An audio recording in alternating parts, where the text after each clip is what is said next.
नमस्कार दोस्तों, जैसा मैंने बताया कि अब मैं मॉडल ऑक्सिलरी वर्ब के प्रत्येक टॉपिक को स्टेप बाय स्टेप बताने वाला हूं। तो अभी पिछला वीडियो मैंने बताया था ऑक्सिलरी वर्ब के बारे में। अब मैं बताने वाला हूं कि ऑक्सिलरी वर्ब का जो 3 काइंड्स था, तो उसमें से जो महत्वपूर्ण 2 काइंड्स हैं, प्राइमरी ऑक्सिलरी वर्ब और मॉडल ऑक्सिलरी वर्ब, ये दोनों में अंतर क्या है।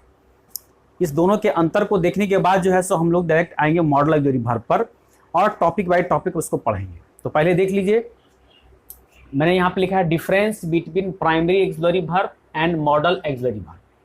तो प्राइमरी ऑक्सिलरी वर्ब और मॉडल ऑक्सिलरी वर्ब में क्या बेसिक अंतर है। देखिए यहाँ पे मैंने लिखा है कि primary auxiliary verb can be used without main verb, यानी कि प्राइमरी ऑक्सिलरी वर्ब जो है सो बिना मेन वर्ब का भी प्रयोग किया जा सकता है। प्राइमरी ऑक्सिलरी वर्ब कौन कौन से हैं, इसके पिछले वीडियो में मैंने बताया था, आपने देखा होगा। तो यह जो है सो इज है, आर है, एम है, वाज है, वर है। तो ये सारा का सारा जो है सो बिना मुख्य क्रिया के भी प्रयोग हो सकता है। मैंने यहाँ पे एग्जांपल में लिखा है ही इज ए बॉय। तो इसमें आपने देखा कि इसमें कोई मुख्य क्रिया नहीं है, लेकिन यह एक वाक्य है और सही वाक्य है। तो इस तरह से यहाँ पर हम लोगों ने देखा कि प्राइमरी ऑक्सिलरी वर्ब बिना मुख्य क्रिया का भी प्रयोग किया जा सकता है। अब इधर आते हैं, model auxiliary verb can not be used without main verb. Model auxiliary verb जितने भी होते हैं वह बिना मुख्य क्रिया का प्रयोग नहीं होता है। हमेशा आप देखिएगा, चाहे कैन हो, कुड हो, मे हो, माइट हो, सेल हो, विल हो, मतलब उसके बाद मुख्य क्रिया जरूर है। जैसे कैन यहाँ पे दिए हैं तो यहाँ पर देखिए मुख्य क्रिया आया, V1 आया, तो ये मुख्य क्रिया, इसके बाद मुख्य क्रिया रहना ही रहना है। तो यह डिफरेंस है कि यह बिना मुख्य क्रिया का भी हो सकता है, लेकिन इसमें मुख्य क्रिया रहना जरूरी है। पहला डिफरेंस। अब दूसरा डिफरेंस में आते हैं कि primary auxiliary verb is changed according to number और पर्सन ऑफ सब्जेक्ट। सब्जेक्ट के नंबर और पर्सन के अनुसार क्या होता है, वो बदल जाता है।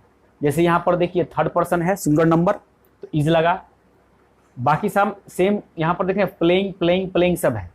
फिर यहाँ पर ये सेकेंड पर्सन है तो आर लगा। फिर यहाँ पर ये फर्स्ट पर्सन है तो एम लगा। तो कहीं पर इज है, कहीं पे आर है, कहीं पे एम है। यह बदला कैसे, यह सब्जेक्ट के नंबर और पर्सन के अनुसार बदल गया।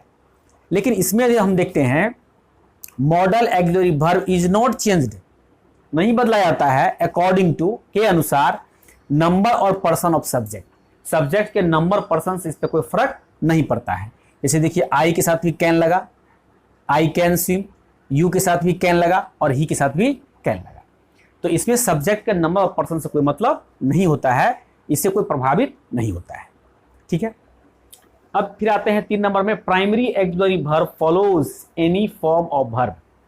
प्राइमरी ऑक्सिलरी वर्ब जो है सो कोई भी फॉर्म, चाहे V1 हो, V2 हो, V3 हो, V5 हो, कोई भी फॉर्म को यह फॉलो कर सकता है। जैसे कि मैंने यहाँ पे एग्जांपल दिया, ही इज गोइंग, तो गोइंग लगा हुआ है। ही हैज गोन, तो यहाँ गोन लगा है। ही डिड नॉट गो, यहाँ गो लग गया।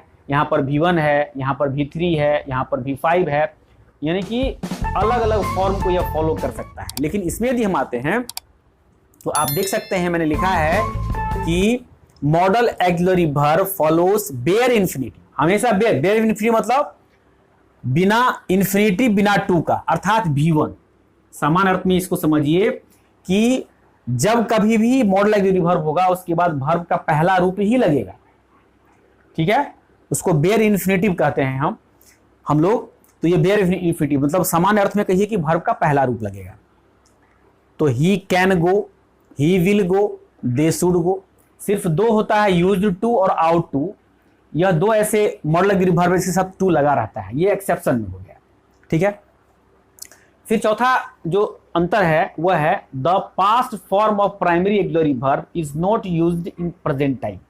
मॉडल मतलब प्राइमरी ऑक्सिलरी वर्ब का जो पास्ट फॉर्म है वह कभी प्रेजेंट को नहीं बता सकता है। जैसे कि यहाँ पर लिखे हैं ही इज लर्निंग, वह सीख रहा है। अब जैसे कि ये इज लगा प्रेजेंट फॉर्म है, तो ये कभी भी पास्ट टाइम को नहीं बता सकता है। ये हमेशा बताएगा तो प्रेजेंट टाइम का ही बताएगा। फिर यहाँ पर है ही वाज लर्निंग, तो यह जो है सो हमेशा बताएगा तो पास्ट टाइम को ही बताएगा, प्रेजेंट टाइम को कभी नहीं बता सकता है। ठीक है। लेकिन इसमें ऐसी बात नहीं है। जैसे कि यू शुड हेल्प हिम, अब यहाँ शुड देखिए पास्ट फॉर्म है, सेल का शुड पिछला वीडियो में आपने देखा था। तो यह पास्ट फॉर्म, लेकिन यह बता रहा है प्रेजेंट को। यू शुड हेल्प हिम, तुम्हें उसका मदद करना चाहिए। सामने में उससे बात हो रही है कि तुम्हें उसका मदद करना चाहिए, यह सेंस प्रेजेंट का दे रहा है। उसी तरह से ही might go to Patna today, हो सकता है वह पटना जा सकता है, संभावना कम है लेकिन यह प्रेजेंट को ही बताता है, जबकि यह पास्ट है। तो पास्ट फॉर्म भी प्रेजेंट को बता सकता है और प्रेजेंट फॉर्म पास्ट को बता सकता है। तो इस तरह से जो है सो यह बेसिक अंतर था, 4 महत्वपूर्ण अंतर था, इसको हम लोगों ने देखा। अब हम लोग जो है सो प्रत्येक मॉडल ऑग्ज़िलरी वर्ब को इन डिटेल में जानेंगे। तो आगे आने वाले दिनों में मैं आपको कैन, कुड, मे, माइट प्रत्येक पर सेपरेट वीडियो लाऊंगा।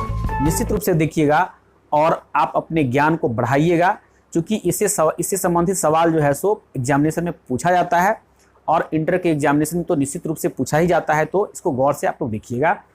धन्यवाद और वीडियो को लाइक कीजिएगा, शेयर कीजिएगा, सब्सक्राइब कीजिएगा।